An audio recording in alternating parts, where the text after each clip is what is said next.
Biological. I have no idea why, but that word just sounds weird, Aaron. Biological? I mean, it's not logical, but it's not biochemical. What is it? So is it like logically bio? I don't know. Sally, what's your thoughts? Really? I don't know. Just talk about zombies. Are we talking about zombies? I have no idea. Ain't nobody used to give a damn. Yeah, I had to go and make a different plan. Yeah, guess who didn't get included? Even though you made me better, yo, I strictly do it for the fam. And welcome back, everyone, to What Grinds Our Gears, the podcast. Man, I just love doing those intros. I don't know why. Yeah, considering we haven't ended the first episode yet. We've never ended anything. We're like, what? This is our 12th recording in and we haven't ended a single fucking thing? I like it that way. Open-ended. Oh, yeah. There's always a sequel opportunity. Yeah. That's true. No matter how crappy or awesome. We're cross'em. We're crossing. So today's topic... Vampires. Vampires. Vampires. Sally's What, also an all-time favorite supernatural characters. It's in my Twitch name. I mean, How do you spell it, though? Do you spell it with a Y? I spell it with an I. Okay. Pure. Yeah. Because every time I see it with a Y, I think of like a pyre of fire. Yeah. But vampires don't like fire, so that doesn't make sense to me. So, before we go into the creatures of the night, who wants to go over the history of the vampire in folklore and supernatural history? Ooh, that's a lot. Do we really know that Vlad Dracula was the first, or was where that all started, or was there rumors? Technically, Dracula was based off Vlad the Impaler. Correct. People know that. But I think the first historical hint of vampire was this German duchess, I think she was German, who drank the blood of virgins. Oh yeah, that crazy bitch! Yeah. She bathed in their blood too. She thought it would keep her young. Yeah, keep her young. Yeah, I know who you're talking about. Now, what about Nosferatu? Is he even real? In this world, Aaron, we have no idea what's real and what's not real. Okay, Matrix. Would you rather have the red pill or the blue pill? Whichever doesn't kill me. How about I that? think people nowadays kind of forget that vampires weren't always attractive, and they see like Nosferatu and they're like, oh! Oh god, sir, get some sun! But you see, I am a mere vampire. Created to keep your kids out of the Black Forest and everywhere else you go that wasn't safe for children. Yep. Fast course forward they to look like today, monsters. and then all of a sudden, oh my god, please Now suck we- my blood! Now we have frickin' what's his face that sparkles when the sunlight hits him. That's not a vampire, that's a fucking fairy. No, Blade's my kind of.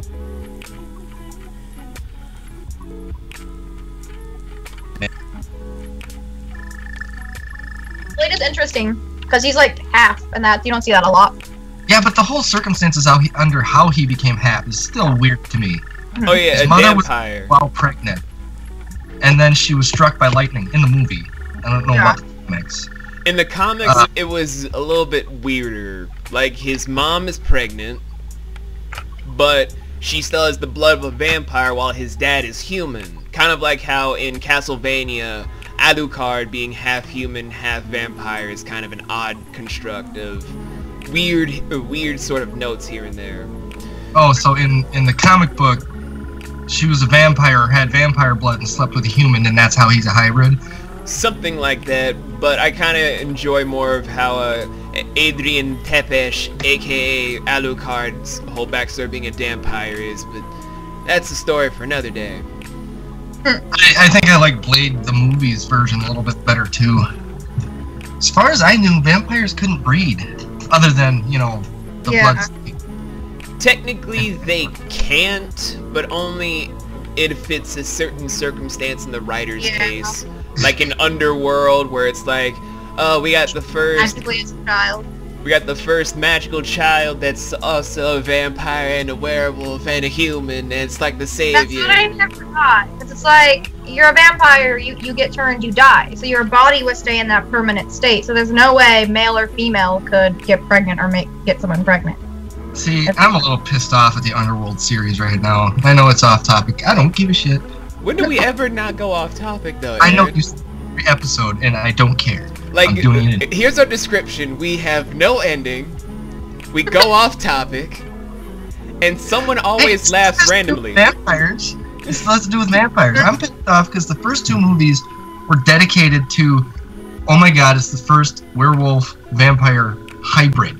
Yeah. Wolf got bit by a vampire and he didn't die. He turned into a hybrid. Mm. Wow. You know, that's awesome. All of a sudden you get Underworld. What the hell happened to the hybrid? Yeah, he kind of disappeared. And then Where the hell did he go? The most powerful freaking being, aside from, you know, the ancient Fuck. lichens and the ancient vampire, played by Bill something. and he still hadn't figured out his true power. You know, he's still a baby, so to speak. I wanted to see that story. That's what I thought the whole story was about. Nope, turned into, you know, The sperm The what- donor. It's a sperm donor. Well, that's where I really liked. I'm more a fan of Vampire Diaries than the originals, but I liked how in the originals they had Klaus and I forgot her name, but they had a hybrid of a werewolf and a vampire. And this season they're really exploring that, of the power that kid may have, instead of just kind of saying, "Oh, here's a kid," and then kicking her to the curb. They're actually kind of testing that power, which is really cool. all right, not to get off topic, but to get back on topic. So, we have the Duchess from Germany, who bathed in virgin's blood to try and stay youthful and young and beautiful, also drank it. Hmm. Then we have Vlad the Impaler, which only reinforced people's fears about these people that take blood. And the reason he was doing it was because of the Turks, right?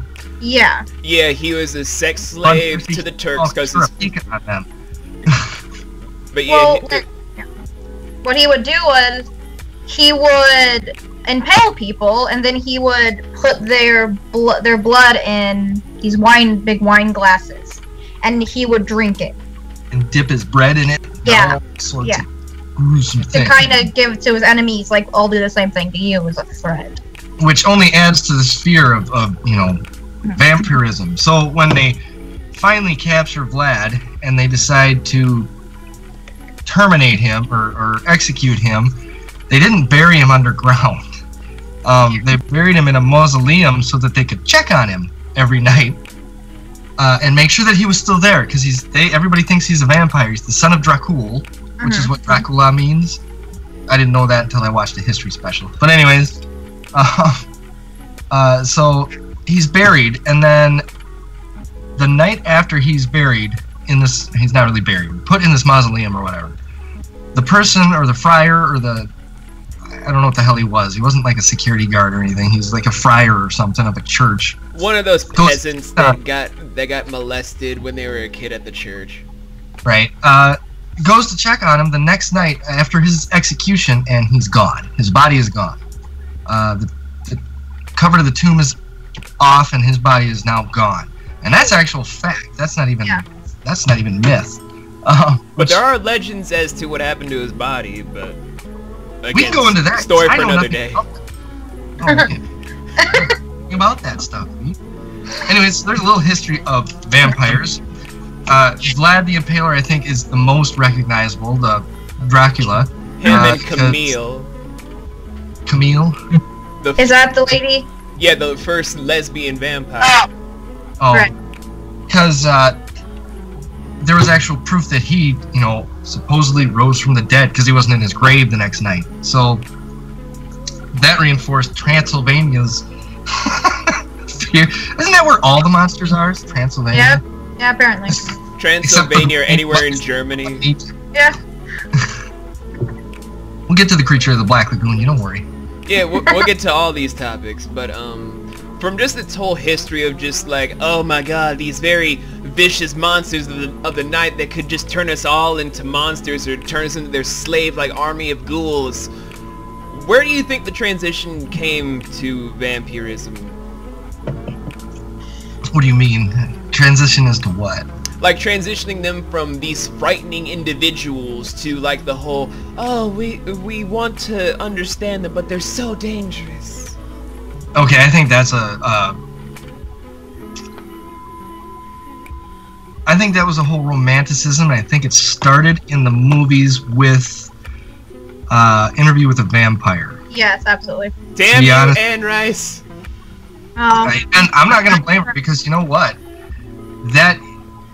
But I'm not blaming her. I'm just like, damn you, Anne Rice. You've made vampires sexy. Well, she took it was a very human view to a monster. Mm-hmm. You know, you were once a human, now you're a monster. How did you get there? She really introduced that idea to where you wouldn't lose all those feelings. You're not just gonna like switch over to be evil right away. You're gonna hold on to some stuff. And to some extent, I think every single show that kind of had this redeeming factor of vampires, like a good personality, came from Anne Rice. And let's not forget that she didn't just, do this transition. She had the whole backstory too. Mm-hmm. Each vampire has a different ability or a different specialty. Exactly. Each vampire came from a different area. Not all vampires are under control of the same master, but there is one ancient one that started it all. She had the whole history laid out, She thought this out well, and she didn't just, say, oh, this vampire's ability is to sparkle. So we can thank her that she didn't do that. Yeah. Not only that, she made interesting characters. Mm-hmm. You have Lestat, the most interesting Lestat. But I still kind of feel creeped out that Lestat and his buddy had a sexual relationship with a girl that immortally looked like a 10-year-old. Yeah. Now, that was never really explicitly explained. Yeah. It was in the books. That was just like, oh. Like I said, I never read the book. I don't. Also, Lestat was like bisexual in the books, and they did not have that in the movie. Well, technically, if she looks like a 10-year-old, it shouldn't matter if she's like 150 years old, right? Yeah. No, I mean like physically. I'm not talking. Yeah. Let's not go. No, I was confused about that too. I just let that slide. I was like, hold up, guys. We at What Grinds Our Gears do not endorse NAMBLA or anything involving pedophilia. We're just doing this for comedic effect. That was not my okay. Had a big weird sound in there later. Idiot. That's not. I can't get the taste out of my mouth now. It sucks. Getting back on track though.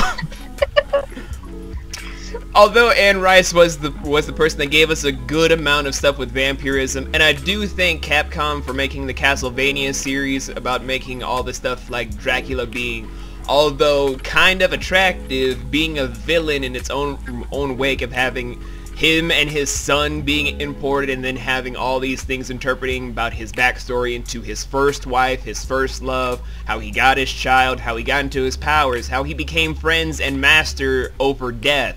I enjoy all this stuff, but then there's also the negative that comes with the whole making them attractive and appealing and misunderstood. Misunderstood. There's first... Yeah, then you get people trying to emulate that. There's first Dracula 2000. Never saw it. Thank your lucky stars you didn't. I unfortunately saw it. I've seen Bram Stoker's with Keanu Reeves. Oh god. Oh, come on. Keanu, I want to meet that guy. I want to sit down and talk to him. I love Keanu, but certain roles he should not have taken. Gary Oldman as Dracula, though. He was spot on.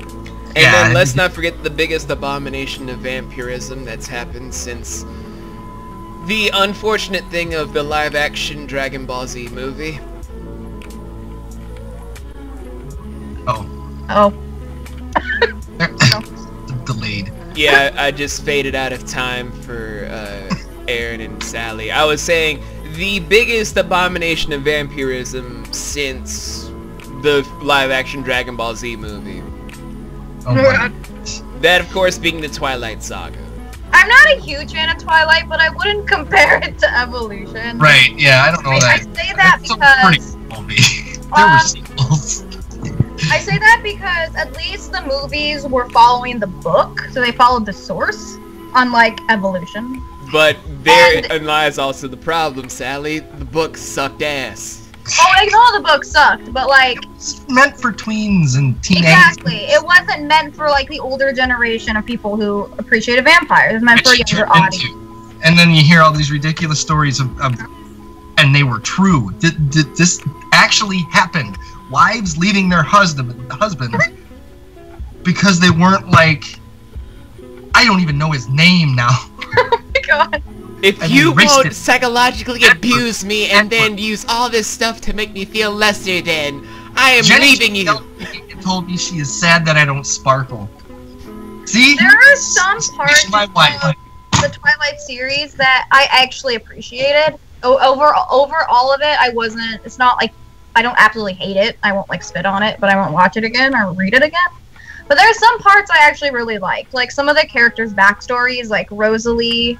You know, where she was like raped and beaten and then left to die, and she got revenge on her attackers. And Jasper That was was interesting, being a being a former Civil War Exactly. person, being tempted by an alluring person. I'm not saying there isn't merit, Yeah. but I'm just It's saying. just the two leads were absolutely awful and had no personality, so the rest of the story kind of got pushed back. Oh, I was gonna And I- say that. I wasn't gonna say that at all. I was gonna say the problem was Stephenie Meyer can't write shit. That's true. I gotta make an admission to you, B. Me and Jenny actually watched the first the first two. We actually enjoyed them until the part where Edward steps out in the sun and he sparkles like a freaking... Yeah. And I get why that would piss off a lot of people that like horror movies and vampires and the whole Yeah. history and mythology behind it. But then again, I have to look at it and say, wait a second. That would actually kind of make sense in a fantastical way. If a vampire sparkles in the sun, wouldn't it look like he's on fire? Yeah, If just that's the case, technically. In, That's ex- how you look in at thought, vampire. yes, but in execution, it Yeah. makes it look like he has like all glittery dust on his body. Like, did you just come back from a rave? They didn't do a good job of showing it, but I know, like in Buffy, they had where Spike couldn't attack people because he had the chip in his head, and he had the. Oh my gosh, that episode kills me. But he had the blanket over his head. And he was running around the town trying not to get burnt, and his arm kind of got hit, and you kind of saw a sparkle, and he covered it. So before it burst into See, flame. that's something that actually makes sense. Yeah. Along with this show that I used to love when it came on BBC America, Being Human made sense of just like Oh, I love being how human. when vampires, when they've absorbed enough blood, they can at least have some kind of immunity to being burnt up in the sun after drinking a lot of blood and having a lot of centuries to master over their abilities. Yeah. But they still can die from being staked and also have the whole same repercussions as other vampires. That is something that I wanted when I saw what people were talking about from Twilight, but the execution of every idea from Stephenie Meyer kind of ruined what could have been a good sort of bringing back the whole genre of creature. That's what grinded my gears mostly. Well, and I'm gonna back up. I'm not a big Twilight fan, but I am gonna back up her take on at the sparkly skin. Yeah. Because I can see how you could connect the dots. Fire is still deadly to vampires. So if you saw them in the sun, it's a way to identify them if they sparkle. It also makes them look like they're on fire, which is where they could draw the conclusion that they are on fire. I'll defend that part. I won't defend the rest because I didn't read the books. The two first movies were alright, and then things started getting weird. Oh, I And then read after- all 4 of the books, came and I out- can tell you, I will never do that again. After the third movie came out, and then there was a baby vampire, and Yeah, that all was. these things. And I didn't watch the rest of them, but that was my own opinion. What everybody else's opinion is perfectly normal for them. So whatever. Yeah, with my opinion on like any kind of different take on vampires, it's like it's such an open idea. I don't say like one idea is awful, I just may not like it. But if it can add to the lore and kind of make it more interesting and open to people, then I'm okay with it. As long as they don't become invulnerable, then I'll be pissed off. Because personally, I like werewolves. Yeah. Especially the werewolves that can think. And aren't just mindless creatures when a full moon comes out. Yeah. Like Jack Nicholson. But Jack Nicholson, oh wait, he never came out telling the people his true nature. Have you seen that movie, V? Have you seen, what is that, Wolf? Is that what it's called? Oh, we're talking about the movie? Oh, never mind Yeah. that. I was saying actually Jack Nicholson. That was Jack Nicholson. That was him. They actually reported him on a full moon that night. And that's what happened. I fucking knew it! Jack Nicholson, you've been exposed!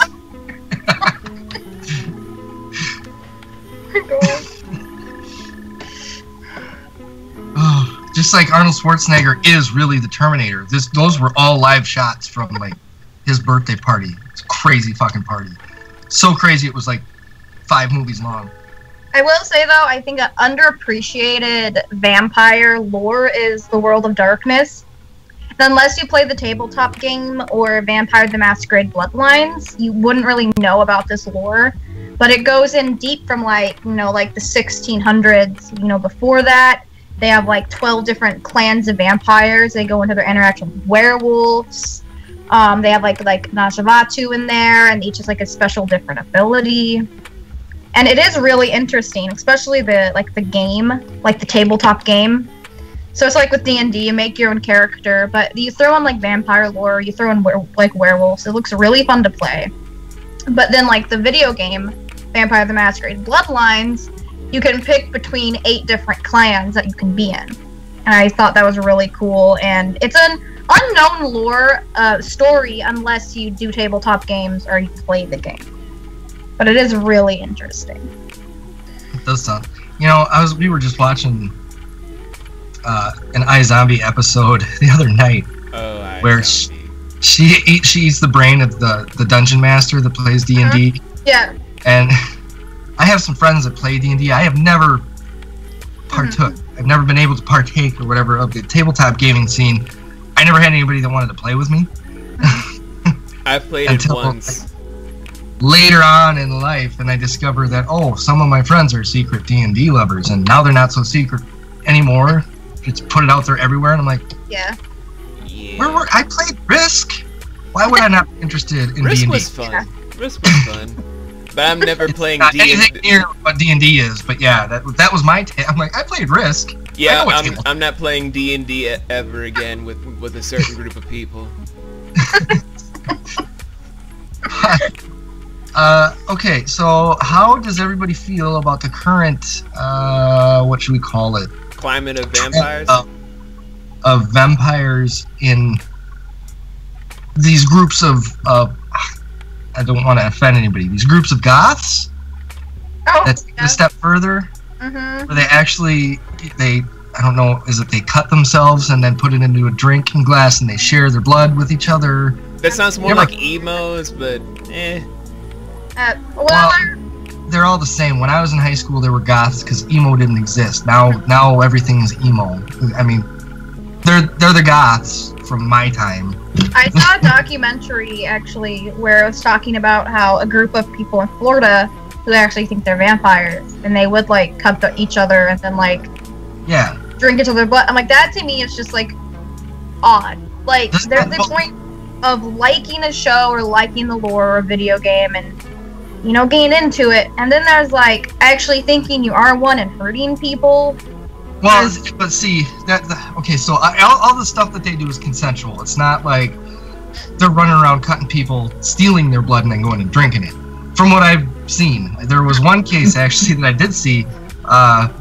This girl was dating a guy who thought he was a vampire, and decided that he wanted to drink his girlfriend's blood, and he had talked her into this whole thing, and she was all into it, and I don't know if they were drunk or high or whatever. Ended up cutting off her finger.